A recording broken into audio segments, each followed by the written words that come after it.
Bonjour à tous, bienvenue à ce webinaire sur le dispositif C-REACH et notamment son niveau 1. Merci d'être aussi nombreux aujourd'hui sur ce sujet. Je suis Florian Marc, ingénieur chimiste et responsable du projet C-REACH à l'INRS. Nous allons passer environ 1 heure ensemble aujourd'hui et nous allons aborder le contexte général du dispositif, la méthode utilisée dans le logiciel pour évaluer les risques chimiques. On poursuivra ensuite par une démonstration des principales fonctionnalités et on terminera par des réponses aux nombreuses questions que vous nous avez posées. Alors C-REACH est un logiciel d'aide à l'évaluation des risques chimiques mis à disposition des entreprises françaises. Il a été conçu et il est soutenu par un ensemble de partenaires, des partenaires institutionnels comme le ministère du Travail ou le réseau des risques professionnels de l'assurance maladie, mais également d'organisations professionnelles comme France Chimie, l'UIMM pour la métallurgie, le CNPA pour l'automobile et le CIPEF pour la peinture encre et vernis. Également, la MSA fait partie du dispositif. L'objectif de l'ensemble des partenaires était de faire de C-REACH un outil de référence en France en matière de prévention des risques chimiques.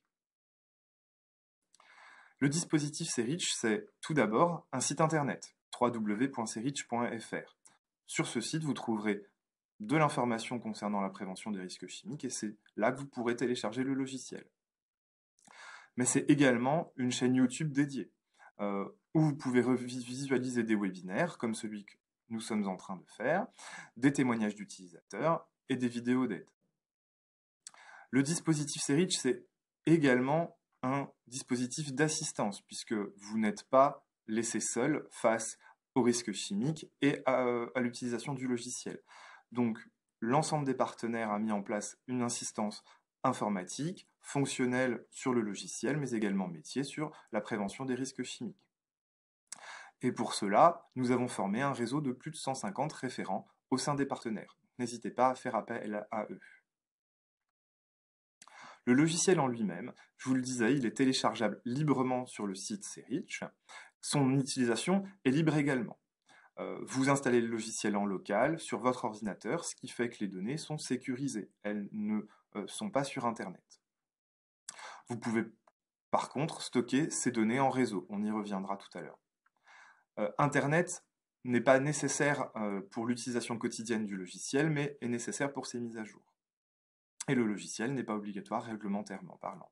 Il est mis à disposition des entreprises françaises. Pour information, nous estimons aujourd'hui le nombre d'utilisateurs réguliers à environ 30 000 entreprises françaises. C-REACH se veut accessible au plus grand nombre. C'est pourquoi il y a différents niveaux d'utilisation. Aujourd'hui, nous allons aborder plus spécifiquement le niveau 1, qui est destiné aux entreprises qui débutent dans la démarche d'évaluation des risques chimiques. Et C-REACH est un dispositif qui évolue constamment, pour notamment être à jour de la réglementation française, vous mettre à disposition les dernières bonnes pratiques en matière de prévention des risques chimiques, mettre également à disposition des évolutions régulières ergonomiques et informatiques. Et pour répondre à vos besoins, puisque vous nous faites remonter régulièrement vos besoins, et donc on crée des nouvelles fonctionnalités pour y répondre. Si maintenant on rentre plus dans le cœur du logiciel, dans le détail de la méthodologie d'évaluation des risques qui est utilisée dans C-REACH. On va la détailler pour le niveau 1. Bien sûr, pour les niveaux 2 et les niveaux 3, elle sera différente et notamment plus complète. Sachez que tout ce que je vais vous dire sur cette méthodologie est détaillé dans un document qui est disponible dans le logiciel, qui s'intitule « Démarche d'évaluation utilisée dans C-REACH ». N'hésitez pas à le consulter, on vous y encourage vivement avant l'utilisation du logiciel. Cette méthodologie va se dérouler en 4 étapes. La première étape, qui va être la plus importante et la plus chronophage, va être de réaliser l'inventaire de ces produits chimiques. Pour cela, on va le faire en 2 volets. On va s'intéresser d'une part aux produits étiquetés, c'est-à-dire à l'ensemble des produits qui possèdent une étiquette de danger selon le CLP. Et le second volet va s'intéresser à ce que l'on a appelé les agents chimiques émis. Ça va être toutes les situations qui vont exposer les salariés à des produits qui ne sont soit pas soumis au CLP, soit à des produits qui sont directement générés ou émis sur le lieu de travail. Ça va par exemple concerner les fumées de soudage, les poussières de bois, la farine, les fumées de combustion de moteur. Ce sont souvent des situations qui sont mal identifiées et qu'on a du mal à repérer. Donc C-REACH va vous y aider. Il est évident que cette étape est capitale puisque c'est de ces informations qui seront saisies dans le logiciel que va dépendre la qualité des informations que C-REACH va vous donner par la suite. Deuxième étape de la méthodologie, en fonction des éléments qui vont être saisis sur ces produits et ces agents chimiques émis, le logiciel va vous établir un niveau de risque potentiel, c'est-à-dire un premier niveau de risque en fonction notamment des dangers du produit. Et il va vous donner une indication par un code couleur vert, orange, rouge. Et il va venir hiérarchiser ces risques, il va venir les classer pour que justement ces produits soient classés par priorité de traitement pour que derrière vous puissiez mettre en place des choses pour améliorer la prévention des risques chimiques. La troisième étape, elle va consister à faire l'évaluation du risque résiduel. C'est-à-dire qu'on va non plus prendre simplement les dangers des produits pour faire l'évaluation des risques, mais on va prendre en compte notamment l'utilisation de ces produits, les conditions d'utilisation et de mise en œuvre, et les moyens de protection et de prévention déjà mis en place. Au niveau 1, on va le faire de manière simplifiée, cette évaluation du risque résiduel. Notamment, on le fera par questionnaire, nous le verrons. Et cette évaluation simplifiée va amener à l'établissement d'une liste de points forts et de points faibles, qui vont vous permettre, derrière, de mettre en place un certain nombre d'actions. Puisque l'objectif, et c'est la quatrième étape, est bien de faire de l'évaluation, mais de mettre en place des actions de prévention pour améliorer le niveau de maîtrise des risques chimiques dans votre entreprise. Donc voici, sur cette diapo résumée, la méthode utilisée dans le logiciel en 4 étapes. On va maintenant détailler les étapes 2, 3 et 4 afin de vous donner plus d'informations. Les risques potentiels sont établis dans le logiciel avec 2 informations. Ça va concerner notamment le danger des produits, les mentions H et EUH issues de l'étiquette ou de la FDS selon le CLP, et puis une quantité utilisée à l'année. Cette quantité comparée à une quantité de référence et donc les dangers vont permettre d'aboutir au risque potentiel du produit. Le logiciel va vous donner ainsi une priorité de traitement de cette situation de travail en 3 niveaux, modéré, priorité élevée ou priorité très élevée. Et il va vous le donner pour 3 types de risques. Pour le risque santé, le risque incendie-explosion et le risque environnement. Concernant l'étape suivante, sur les risques résiduels, je vous le disais, de manière simplifiée pour le niveau 1 par des questionnaires. On va notamment vous questionner sur les bonnes pratiques relatives à l'utilisation de vos produits dangereux. Ça va passer par exemple sur la mise en place de protection collective, sur les procédures de stockage, les procédures d'hygiène, sur le traitement des déchets, et bien d'autres. Ce qui va donc permettre d'aboutir à une liste de points forts et de points faibles. On le verra, avec à chaque fois un conseil, de la mise à disposition de documents spécifiques pour votre situation. Et l'objectif étant bien évidemment, je vous le disais, de mettre en place un plan d'action efficace pour améliorer les risques chimiques dans votre entreprise. On vous le propose dans C-REACH de façon catégorisée, donc vous en avez 8 au niveau 1 par défaut, pour décrire l'ensemble de vos actions. Ces catégories sont basées sur les principes généraux de prévention, c'est pour ça qu'on y retrouve des actions sur la substitution, la suppression de produits, les équipements de protection collective, la formation et bien d'autres.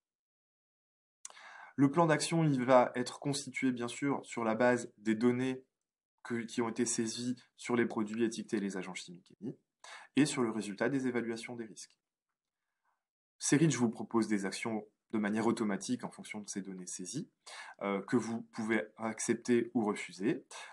En les acceptant, vous fixerez un niveau de priorité pour cette action et un délai de réalisation, ce qui vous permettra, bien sûr, de suivre votre plan d'action dans le temps, via différents statuts. Et bien évidemment, nous vous encourageons vivement à créer vos propres actions, afin de pouvoir bien sûr, répondre à vos situations spécifiques et améliorer la prévention des risques dans votre entreprise. Ça concernait donc les étapes de l'évaluation. Mais CERITJ va vous proposer également des fonctionnalités supplémentaires pour vous aider au quotidien. C'est notamment des focus sur les FDS des produits, on le verra. Ça va être aussi un focus sur les produits et les agents chimiques identifiés comme étant CMR, et puis un outil de traçabilité afin de pouvoir suivre l'exposition. Ensuite, vous aurez à votre disposition un éditeur d'étiquettes pour faire des étiquettes de reconditionnement, et on vous met à disposition un certain nombre de documents, comme le document dont je vous parlais, qui est le document de démarche d'évaluation utilisé dans le logiciel. J'y reviendrai lors de la démonstration. Et enfin, vous avez des fonctionnalités d'import et d'export qui vont vous permettre de partager, d'utiliser, de réutiliser les données qui ont été saisies et les résultats des évaluations. Voici pour cette brève présentation du dispositif et de la méthodologie. On va pouvoir maintenant enchaîner sur la démonstration des principales fonctionnalités.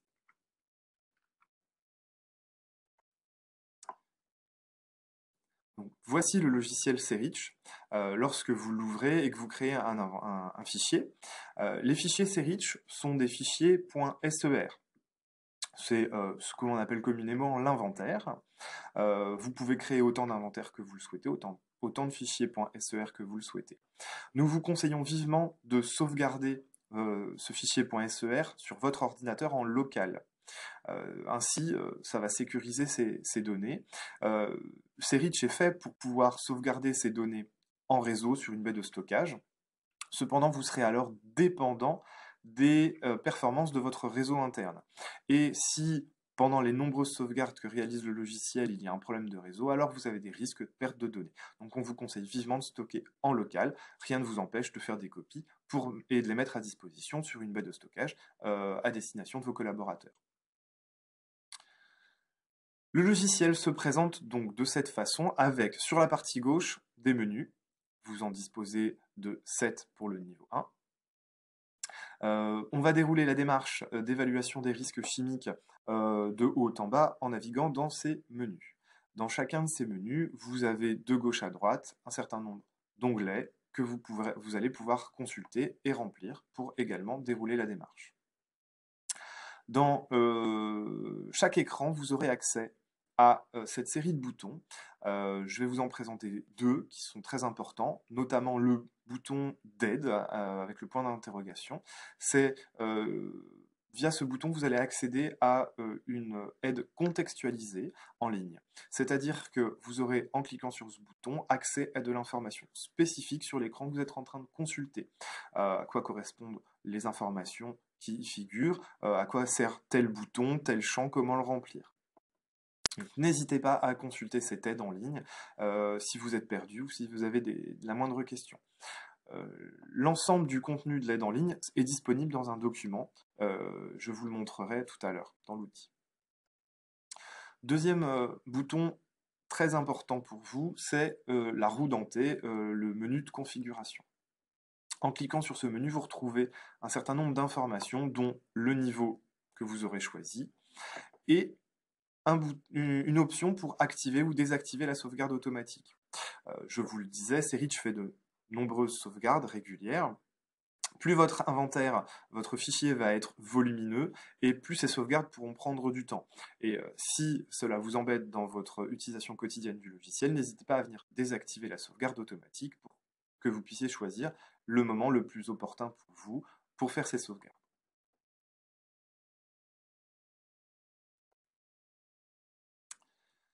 Bien, on va maintenant détailler chaque menu pour vous présenter les principales fonctionnalités du logiciel. Ce premier menu, tableau de bord, est un menu de synthèse. Donc vous disposerez de différentes synthèses au fur et à mesure de votre utilisation du logiciel. J'y reviendrai au cours de la présentation. Ce premier onglet vous détaille deux choses, notamment l'ensemble des informations sur la gauche qui concernent les produits et les agents chimiques que vous avez saisis, en faisant un focus sur les CMR, sur ceux qui n'ont pas de FDS par exemple. Vous avez sur la partie droite des informations générales sur la prévention des risques chimiques et sur le logiciel. On a à cœur de vous mettre à disposition de l'information toujours à jour et spécifiques à vos situations, notamment via le site web de l'Institut. Ici, un focus sur une réglementation spécifique où vous serez renvoyé sur la page web INRS qui traite du sujet. Le deuxième menu va vous servir à réaliser votre inventaire. En 2 volets, je vous le rappelle, produits étiquetés d'une part, agents chimiques émis d'autre part. On va commencer par les produits étiquetés, dont ceux qui possèdent une étiquette de danger selon le CLP. Vous avez ici une liste des produits déjà saisis. Pour en ajouter un nouveau, ça va se passer via ce bouton. L'information capitale pour saisir un produit, c'est son nom. Les autres informations sont optionnelles, mais vont vous permettre notamment de renseigner des informations qui vont vous permettre d'utiliser plus facilement le logiciel et ses fonctionnalités. On vous encourage à ajouter la FDS du produit que vous pouvez joindre, y indiquer une date de mise à jour de cette FDS qui est indiquée dessus. Ça vous permettra de faire le suivi de vos FDS. Vous avez également un champ commentaire et vous pouvez déposer un certain nombre de pièces jointes. L'onglet suivant vous permet de renseigner les dangers du produit. Donc, plusieurs façons pour le faire. Vous pouvez tout simplement taper directement les informations.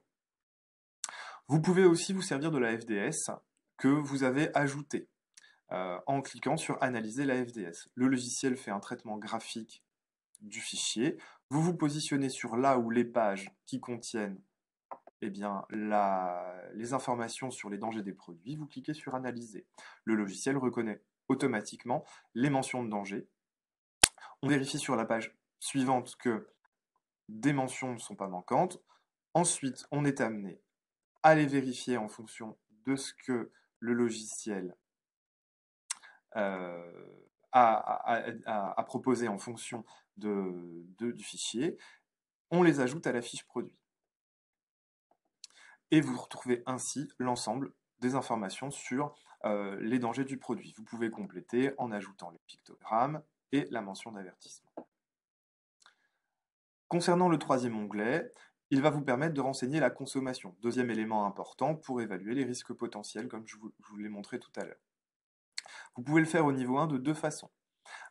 Soit vous connaissez la quantité exacte et vous la renseignez d'utilisation de ce produit à l'année, soit vous n'en disposez pas et on vous laisse la possibilité de le renseigner en sélectionnant un type de conditionnement, alors des pastilles, des tubes, des bouteilles, des bidons, des fûts. Par exemple, ce sont des bidons. Et vous renseignez une fourchette de contenants utilisés à l'année. Et le logiciel va estimer ainsi une quantité. Et ça lui sera suffisant.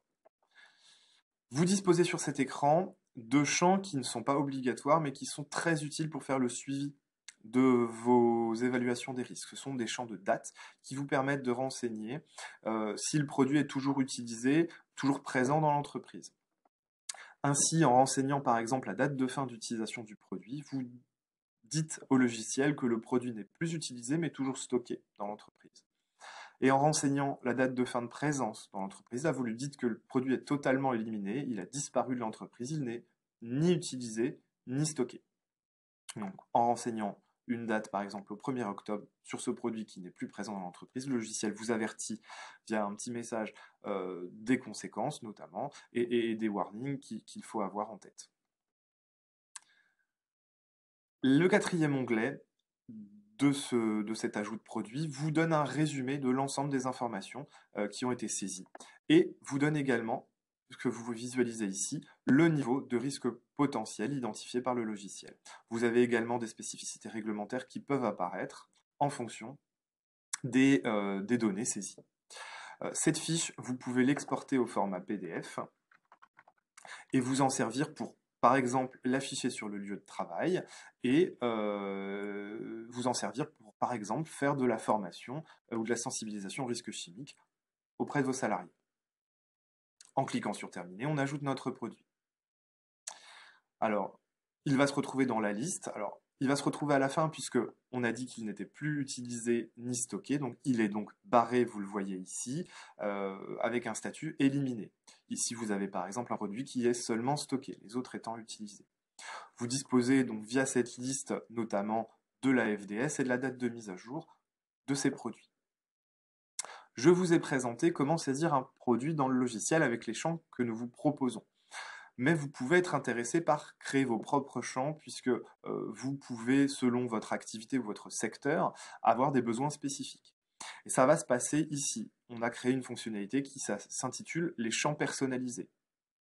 Donc en cliquant sur ce bouton, eh bien, vous pourrez par exemple créer des champs personnalisés. Ici, les tableaux de maladies professionnelles, ou si bien si vous vous intéressez aux rubriques ICPE, vous pourrez renseigner dans chaque produit eh bien, les informations qui sont dédiées. Ces informations, elles seront structurées, notamment dans les exports du logiciel, et vous pourrez les retravailler via les fichiers Excel. Voici pour ce premier volet, pour renseigner votre inventaire, les produits étiquetés. Je vous ai dit également qu'il y avait un deuxième volet, les agents chimiques émis. Ces situations de travail qui ne sont pas forcément faciles à identifier dans votre entreprise. C'est pourquoi Serich va vous y aider. Vous avez ici la liste de ceux qui sont déjà saisis. Pour en ajouter un nouveau, ça se passe sur ce bouton. Vous disposez ici d'une centaine d'agents chimiques émis pré-rentrés qui sont répartis dans une dizaine de familles. Donc, pour les chercher, vous pouvez bien sûr parcourir ces différentes familles ou vous pouvez faire une recherche. Par exemple, on va s'intéresser au soudage. Le soudage va se passer ici, dans les procédés métallurgiques. Les fumées de soudage sont renseignées ici. Et vous allez pouvoir sélectionner les fumées de soudage qui vous intéressent. Par exemple, les fumées de soudage oxyacétylénique. En cliquant sur l'agent chimique émis, vous aurez accès directement à ces informations au niveau de risque potentiel identifié pour le logiciel. Vous aurez accès à de la documentation spécifique sur cette problématique, fumée de soudage. Vous avez accès également à des spécificités réglementaires qui sont fonction bien sûr de l'agent chimique émis. Vous avez la possibilité de saisir, comme pour les produits, une date de début et une date de fin de présence de l'agent chimique dans votre entreprise, de joindre des fichiers et de mettre des commentaires. De la même façon, vous pouvez exporter en PDF la fiche de l'agent chimique émis pour l'afficher ou l'utiliser au quotidien. En cliquant sur Terminer, vous avez ajouté votre agent chimique émis, soudage oxyacétylénique. C'est comme ça que vous allez pouvoir décrire votre inventaire. Vous avez vu que dans chaque fiche, vous avez accès au risque potentiel identifié par le logiciel. Si vous voulez avoir une vision d'ensemble, on retourne sur le premier menu, les menus de synthèse, dans le deuxième onglet, hiérarchisation des risques potentiels. Et cette fois-ci, vous allez pouvoir visualiser la cartographie de votre entreprise en matière de risques potentiels sur les risques santé, incendie et environnement. Et vous allez pouvoir ainsi définir une priorité de traitement et d'action pour ces situations. Vous pouvez notamment ici cliquer sur n'afficher que les produits à traiter en priorité et le logiciel vient vous faire une sélection des situations les plus prioritaires, sachant que bien sûr tout doit faire l'objet d'un traitement. Mais puisque tout n'est pas faisable en même temps, il faut prioriser. Vous pouvez exporter cet écran si vous le souhaitez, pour également l'exploiter ou l'afficher, le joindre par exemple au document unique.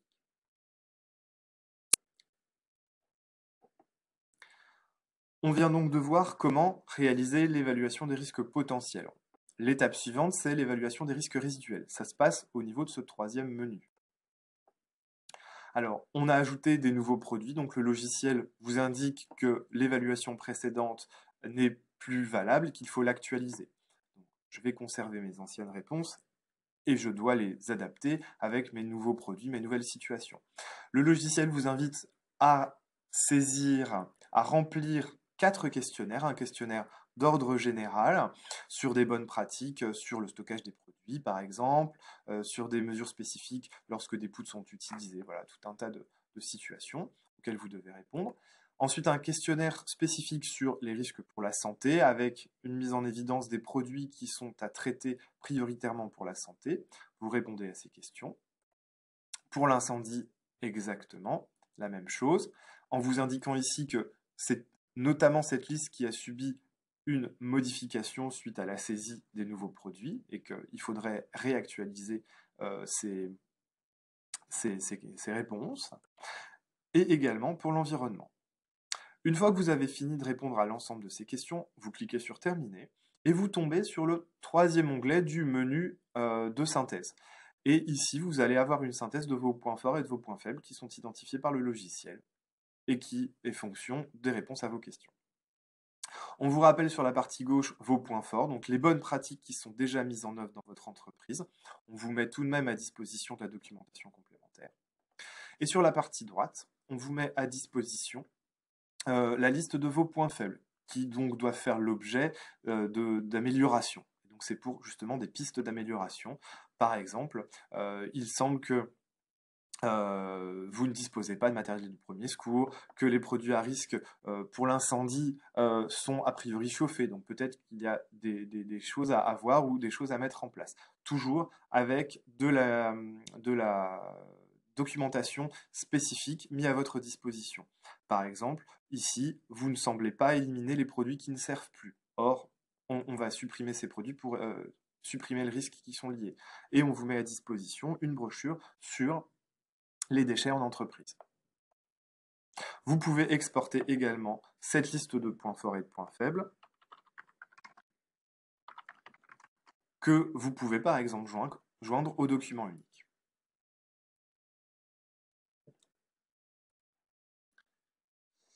Voici pour la troisième étape.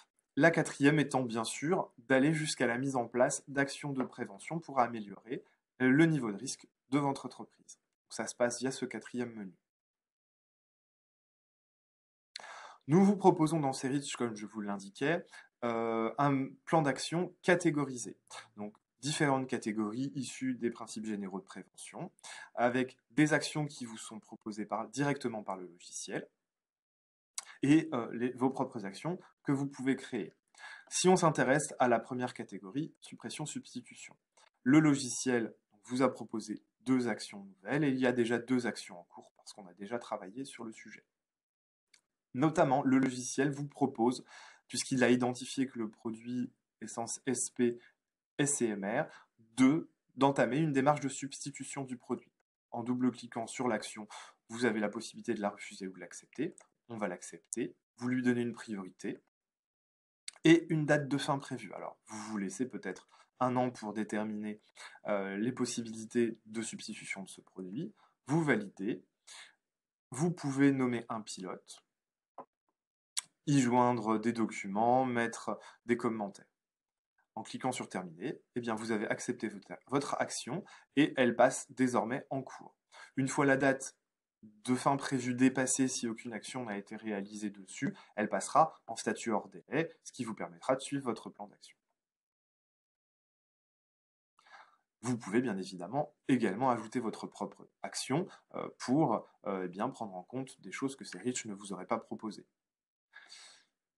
Dans ce deuxième onglet, vous avez également une synthèse du plan d'action, cette fois-ci non plus par catégorie, mais avec l'ensemble des actions en cours dans le logiciel.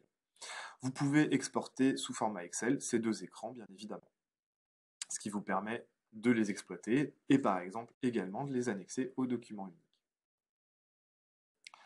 Voilà pour ce qui concerne la démarche en 4 étapes. Je vais maintenant vous présenter les fonctionnalités annexes. Mais avant de passer à ça, je vais aussi vous préciser que si vous souhaitez plus d'informations concernant le plan d'action, n'hésitez pas à visualiser le webinaire d'octobre 2019 consacré aux nouveautés de la version 3.0 qui traite essentiellement du plan d'action, le plan d'action catégorisé de cette version était nouveau. Donc n'hésitez pas à aller le consulter pour avoir plus d'infos.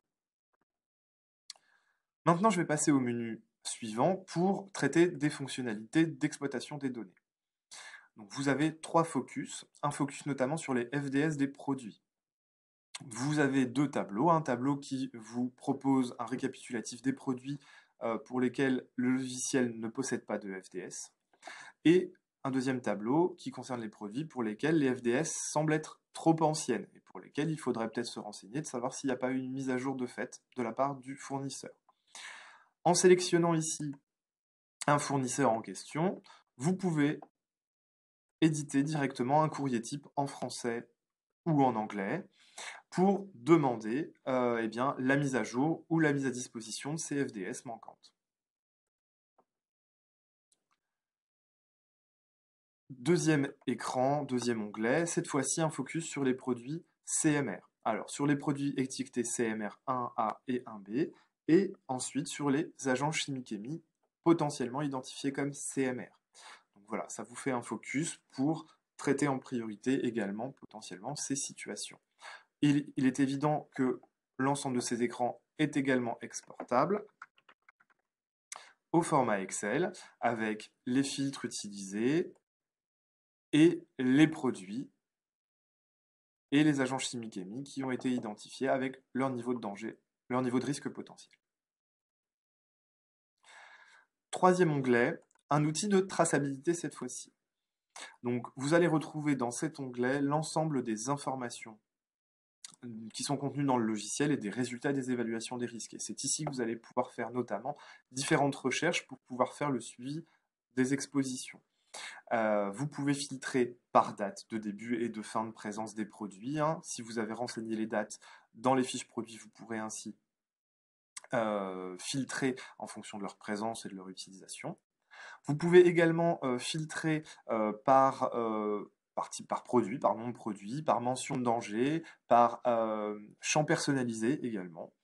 Par exemple, si on s'intéresse à la mention EUH 204, puisque voilà, c'est une problématique qui va vous intéresser, eh bien, vous allez, en la sélectionnant, pouvoir faire une extraction de l'ensemble des produits et des situations de travail qui exposent vos salariés à cette problématique. Donc ici, on a deux produits, le durcisseur et le mastic, avec ces niveaux de risque potentiel. Vous pouvez exporter ces résultats, bien évidemment, au format Excel.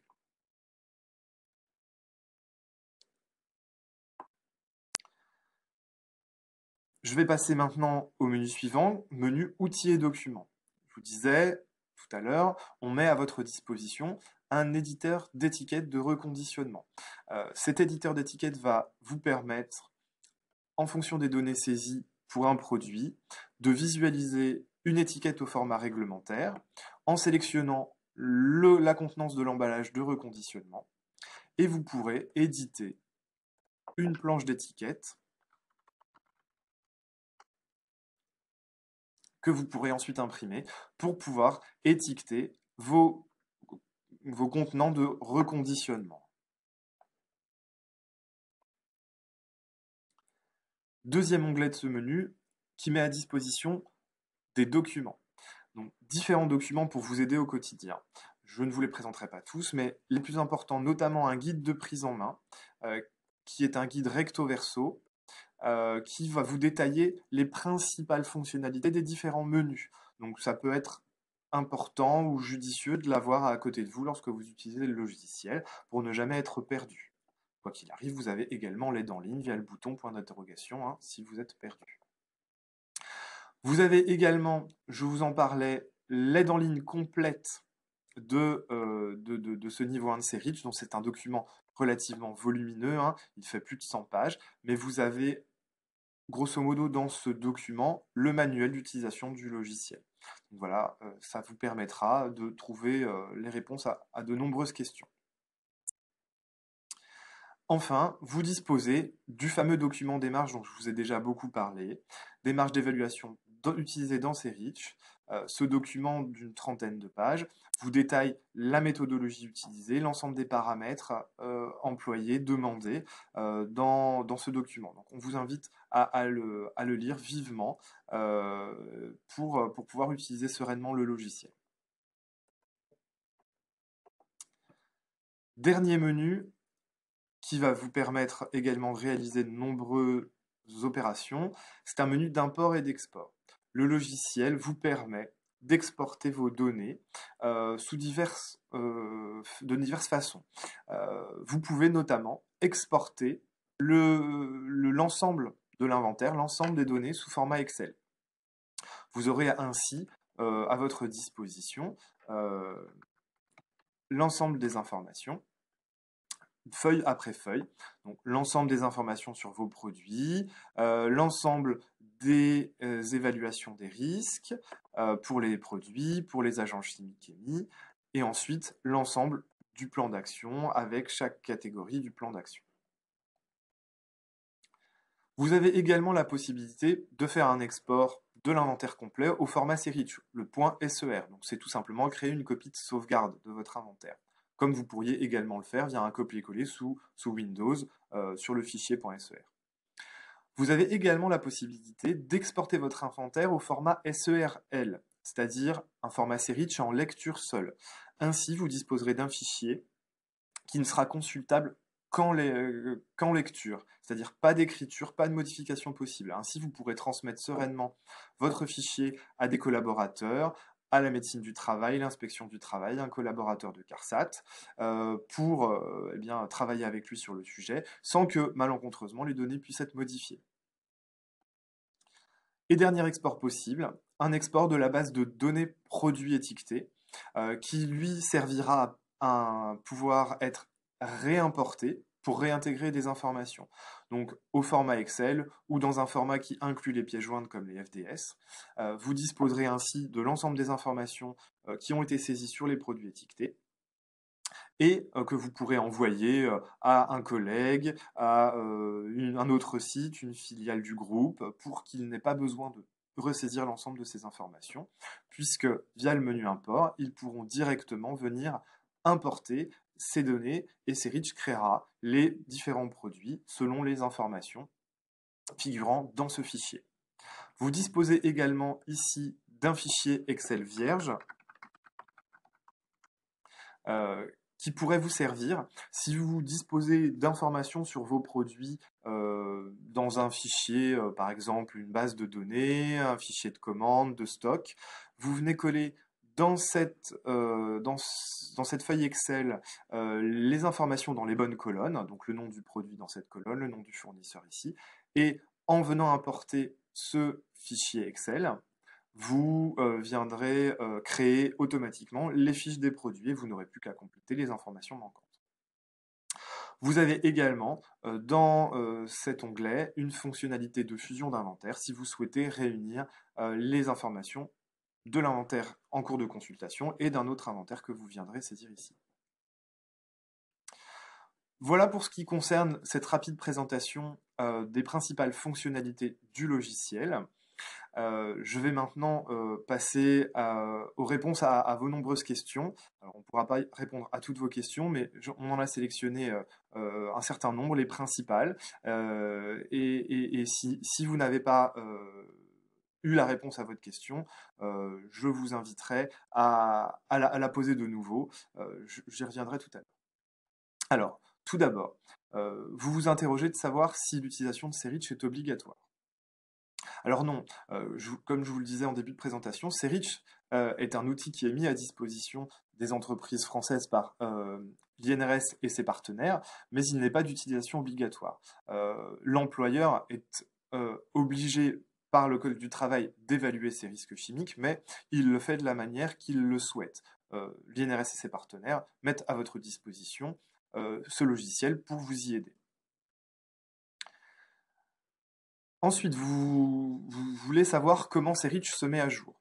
Effectivement, c'est très important pour être certain d'avoir les dernières informations, les dernières mises à jour réglementaires. Je vous le disais, Serich, pour se mettre à jour, doit être installé sur un ordinateur connecté à Internet. Ces mises à jour vont se dérouler en deux temps. Soit les informations qui sont mises à jour par l'INRS ne sont pas structurelles pour le logiciel, mais sont plutôt de l'ordre de l'information sur le risque chimique, la mise à jour de documents, la mise à jour de mentions de danger, ce genre de choses.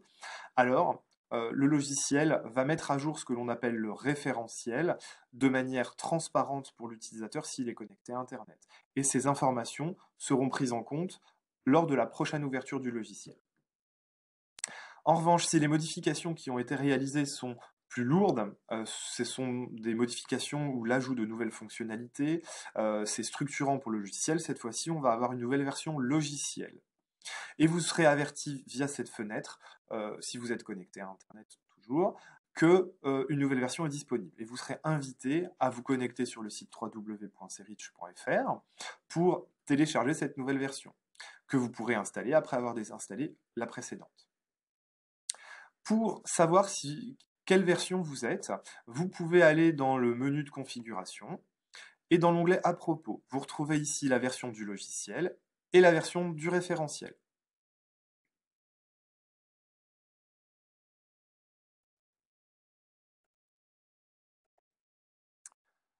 Ensuite, vous vous demandez comment trouver de l'aide pour utiliser Serich. Tout à fait normal. Je vous disais en début de présentation que des références sont à votre disposition, donc vous pouvez effectivement les solliciter dans l'ensemble des partenaires. Vous pouvez poser vos questions à l'INRS, mais avant cela, on vous invite bien évidemment à consulter l'aide en ligne qui est à votre disposition. Vous avez également sur Internet, sur le site Internet Serich, un certain nombre d'aides qui sont à votre disposition. Vous avez des vidéos de tutoriels que vous retrouvez également sur la chaîne YouTube de Serich. Et surtout, vous avez une FAQ avec une bonne centaine de questions sur les questions les plus fréquemment rencontrées qui vont vous permettre de trouver des réponses à vos questions. Donc n'hésitez surtout pas à consulter cette FAQ en ligne. Ensuite, vous vous questionnez sur le fonctionnement du logiciel en réseau ou en multisite. Alors effectivement, le logiciel, comme je vous le disais, est utilisable en réseau. Vous pouvez stocker vos données. Le fichier .ser, vous pouvez le stocker sur une baie de stockage en réseau pour le mettre à disposition de vos collaborateurs, même si on vous le déconseille d'un point de vue de sauvegarde et de dépendance sur les performances du réseau. Ce qu'il faut savoir, c'est que l'utilisation, en revanche, en multisite, en simultané à plusieurs, n'est pas possible. Serich fonctionne exactement comme Word, par exemple. C'est-à-dire que le fichier est mis à disposition sur une baie de stockage, le premier utilisateur qui va l'ouvrir va avoir les droits en écriture, et les utilisateurs suivants, eux, sont prévenus que le fichier est déjà ouvert, et on va leur proposer de l'ouvrir en lecture seule. Ainsi, ils pourront consulter, mais par contre, ils ne pourront pas le modifier. Voilà, donc c'est une possibilité, mais pas de travail simultané. Ensuite, vous vous demandez si, en utilisant le niveau 1, est-ce qu'il est possible de passer en niveau 2? Oui, bien évidemment. L'objectif étant de faire progresser les entreprises dans leur démarche de prévention des risques chimiques, il est tout à fait possible d'évoluer d'un niveau à l'autre. Ça va se passer dans le menu de configuration, où ici vous avez votre niveau. Et vous pouvez tout à fait le changer, passer du niveau 1 au niveau 2 au niveau 3. Par contre, si vous passez au niveau 2 et que vous souhaitez revenir au niveau 1, là on vous le déconseille fortement, puisque vous allez potentiellement perdre des informations, puisque le niveau 2 étant plus complet, vous allez saisir plus d'informations qui seront perdues si vous repassez au niveau 1. La question suivante concerne les FDS. Vous vous demandez où trouver vos FDS. Alors effectivement, on l'a vu, la FDS, l'étiquette sont les informations indispensables pour pouvoir évaluer les risques chimiques des produits étiquetés. Donc les FDS, eh bien, c'est au fournisseur du produit, à qui vous achetez le produit, de vous la fournir. C'est une obligation, il doit vous fournir une FDS en français, actualisée. Donc n'hésitez pas à leur demander. Après, il existe des plateformes pour télécharger aussi les FDS d'un certain nombre de fournisseurs. Vous vous questionnez ensuite sur la taille maximum, le nombre maximum de produits que l'on peut saisir dans le logiciel. Alors le logiciel n'est pas limité, vous pouvez saisir autant de produits que vous le souhaitez. Les limites, elles vont pas venir du logiciel, mais plutôt de votre ordinateur. Puisque plus vous saisirez de produits, plus vous saisirez d'informations et de pièces jointes, et bien plus votre fichier .ser sera volumineux et plus le logiciel et votre ordinateur auront du mal à le faire fonctionner. Mais il y a des inventaires qui fonctionnent avec plusieurs centaines de produits sans difficulté. Le tout est de ne mettre en pièces jointes que les documents indispensables, notamment les FDS. Justement, vous vous questionnez comment gérer vos FDS dans Serich et comment gérer mes produits et les mises à jour des FDS et des produits.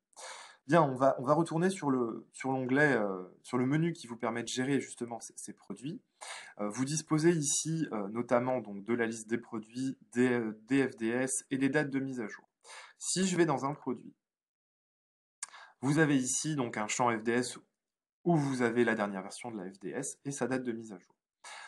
Si vous disposez d'une nouvelle FDS, eh bien, vous pouvez tout à fait sauvegarder cette FDS dans ce champ où vous pouvez venir ajouter plusieurs documents pour notamment faire l'historique de vos FDS et venir ajouter ici la nouvelle FDS en changeant bien évidemment sa date de mise à jour. Cependant, quel est l'impact de la mise à jour de cette FDS? Est-ce que c'est juste des informations cosmétiques ou est-ce que ça va toucher les dangers ou la composition du produit? Dans ces cas-là, eh bien, le produit lui-même doit être mis à jour. Cependant, on vous déconseille fortement de mettre directement à jour, par exemple, si une nouvelle mention de danger est apparue, de venir l'ajouter ici. Pourquoi? Parce que, en fait, vous allez modifier le produit et donc vous allez modifier les résultats d'évaluation des risques. Or, vous ne pourrez plus conserver l'historique de cette façon. Donc, ce que l'on vous conseille, c'est de créer un nouveau produit. Vous pouvez dupliquer ce produit. Vous avez donc une copie. Et dans cette copie, que vous renommez différemment, vous allez venir ajouter la nouvelle FDS avec les nouvelles informations. Et par le jeu des dates, vous allez pouvoir indiquer que ce nouveau produit est utilisé à partir d'aujourd'hui, par exemple, et que le précédent, lui, n'est plus utilisé, voire éliminé, si jamais vous l'avez éliminé, à partir d'aujourd'hui, en indiquant la date. Et ainsi, vous pourrez conserver la traçabilité et le suivi bien, de votre évaluation des risques dans le logiciel. Vous demandez comment faire de la gestion des stocks avec Serich. Alors Serich n'est pas prévu pour cela. Serich ne fait pas de gestion de stock. Serich est un outil d'aide à l'évaluation des risques chimiques. Donc on évalue les risques liés à l'utilisation des produits. Donc, les quantités qui vous sont demandées sont des quantités utilisées et certainement pas stockées. Donc si jamais vous renseignez des quantités stockées, bon, bah, le logiciel vous donnera des informations qui seront potentiellement erronées. Ensuite, vous vous demandez si Serich permet de rédiger des FDS simplifiés. Alors, non, ce n'est pas un outil de rédaction de FDS. Cependant, je vous l'ai montré, notamment via la fiche produit dans un produit, vous disposez d'un ensemble simplifié d'informations concernant le produit. Ce n'est pas une FDS simplifiée, mais en tout cas, vous disposez d'un document simplifié pour communiquer sur le produit et ses dangers. Ensuite, vous vous posez la question de savoir comment vous pouvez prendre en compte des produits comme les poussières de bois. Effectivement, les poussières de bois ne possèdent pas d'étiquetage selon le CLP parce qu'elles sont potentiellement générées directement sur le lieu de travail ou elles peuvent être stockées comme de la farine ou d'autres produits sans étiquette. Donc on n'utilise pas le module de produits étiquetés pour les renseigner, on vient utiliser le module des agents chimiques émis. Et c'est bien via cette cartographie des agents chimiques émis, par exemple en tapant bois, que vous allez pouvoir venir renseigner cet agent. Émission lors du travail ou de la combustion du bois. Et ici, vous avez les poussières émises lors de la découpe ou le ponçage de bois et de panneaux. Et vous aurez donc la possibilité de renseigner avec le niveau de risque potentiel ici, des caractéristiques, des spécificités réglementaires, des documents de référence, votre agent chimique émis. C'est vraiment l'étape très importante d'essayer de bien identifier toutes les situations à risque dans votre entreprise. N'hésitez pas à parcourir ces différents agents chimiques émis. Nous en ajoutons régulièrement afin de répondre aux besoins, aux nouvelles technologies et aux avancées, aux recherches, aux nouvelles découvertes qui sont faites. Donc n'hésitez pas. Ensuite, vous vous questionnez sur le plan d'action. Comment Serich peut vous aider à faire de la substitution? Effectivement, je vous ai présenté tout à l'heure une action de substitution où le logiciel vous proposait de substituer un produit, une essence. Serich ne peut pas vous proposer des produits de substitution. Vous vous rendez bien compte que un produit spécifique utilisé dans une situation spécifique ne peut pas correspondre à une généralité. Et Serich ne peut pas aller dans ce niveau de détail. Et donc c'est bien à vous d'essayer d'entamer des démarches de substitution, notamment avec le fournisseur du produit à substituer, pour essayer de trouver un meilleur produit. Ensuite, vous vous demandez comment partager les informations et les inventaires issus de Serich. Donc ça se passe au niveau du dernier menu, import-export. Je reprends les différents exports ici, vous permettent d'extraire les informations, ici de manière complète, ou dans les différents menus, on l'a vu, différentes synthèses, ou la traçabilité avec des filtres pour examiner tel type de situation, tel danger particulier. Donc l'ensemble de ces exports vont vous permettre d'extraire ces informations et de facilement les partager en les envoyant par mail, en les mettant à disposition sur une baie de stockage par exemple, que ce soit un fichier Word, PDF, Excel, suivant les différentes possibilités du logiciel, ou bien même un fichier .ser ou SERL. Cependant, pour visualiser ces fichiers, il faut que l'utilisateur, bien sûr, ait installé sur son ordinateur Serich. Question suivante. Comment Serich va m'aider à établir mon document unique? Effectivement, une obligation réglementaire est d'établir le document unique pour la prévention des risques professionnels. Serich va vous permettre de mettre à disposition l'ensemble des informations qui vont vous permettre de compléter le document unique. Donc vous avez notamment, comme je vous le disais, des synthèses comme l'écran d'hiérarchisation que vous pouvez exporter, vos points forts, vos points faibles. Vous avez également le plan d'action qui va vous permettre d'illustrer tout ce que vous faites en matière de prévention des risques chimiques dans un but d'améliorer le niveau de risque dans votre entreprise. N'hésitez pas à faire ces exports, à vous les approprier, à éventuellement les modifier pour que ça corresponde à vos spécificités et vous pourrez ainsi facilement compléter votre document unique. Bien, je vais m'arrêter là au niveau des questions. Vous en avez posé de très nombreuses. Nous vous en remercions. N'hésitez pas, si vous n'avez pas eu la réponse à votre question, à de nouveau la poser sur le site de l'Institut ou directement à l'adresse info@inrs.fr. Vous nous avez posé également des questions qui concernaient le niveau 2. Donc, je vous invite, si vous souhaitez approfondir, à visionner le webinaire qui sera diffusé le 10 décembre prochain, qui sera consacré au niveau 2, justement. Je vous remercie à tous d'avoir suivi ce webinaire. Et pour information, le replay sera disponible dans les prochains jours, à la fois sur le site de l'INRS et sur les chaînes YouTube INRS et Serich. Je vous remercie et je vous souhaite une bonne journée. Au revoir.